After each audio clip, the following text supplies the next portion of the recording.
TDP, Janasena మధ్య Nagababu fitting పెడుతున్నారా? నేరుగా పవన్ కళ్యాణ్‌తోనే ఆయన విభేదిస్తున్నారా? చంద్రబాబు అంటే మండిపడుతున్నారా? దీనంతటికీ కారణమేంటి? నాగబాబుకు టీడీపీతో పొత్తు ఇష్టం లేదా? జనసేన నాయకుడు పవన్ కళ్యాణ్ సోదరుడు నాగబాబు రీసెంట్‌గా చేసిన ట్వీట్‌తో అదే అభిప్రాయం వ్యక్తమవుతుంది. వయసు ఎక్కువ, పెద్దవాడని ప్రతి వెధవని గౌరవించక్కర్లేదు. ఎందుకంటే వెధవలు కూడా పెద్దవాళ్ళవుతారు అంటూ గురువారం నాగబాబు ఒక ట్వీట్ చేశారు.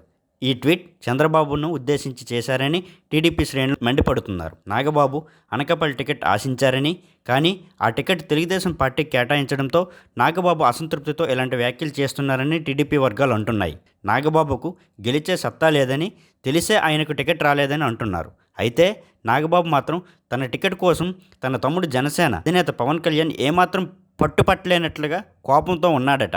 పైగా చంద్రబాబు ఆడించినట్లు పవన్ ఆడుతున్నారంటూ నాగబాబు అంటున్నారట. తనకు టికెట్ రాకపోవడం, తమ్ముడే పార్టీ అధినేత అయినా తనకు ప్రయారిటీ లేకపోవడంతో నాగబాబు ఇలా ట్వీట్ చేశారని అంటున్నారు.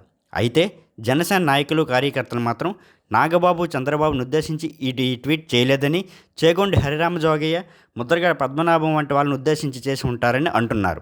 నాగబాబు గత ఎన్నికల్లో నర్సాపురం నుండి పోటీ చేసి ఓడిపోయారు. ఈసారి ఆయన అనకాపల్లి నుండి ఎంపీగా పోటీ చేయాలని ఆశపడ్డారు. అయితే పొత్తులో భాగంగా అనకాపల్లి సీటు టీడీపీకే వెళ్ళింది. దీంతో నాగబాబు ఆగ్రహంగా ఉన్నారని, పవన్ గుడ్డిగా చంద్రబాబును అనుసరిస్తున్నారని నాగబాబు తన సన్నిహితుల వద్ద అంటున్నట్లు సమాచారం.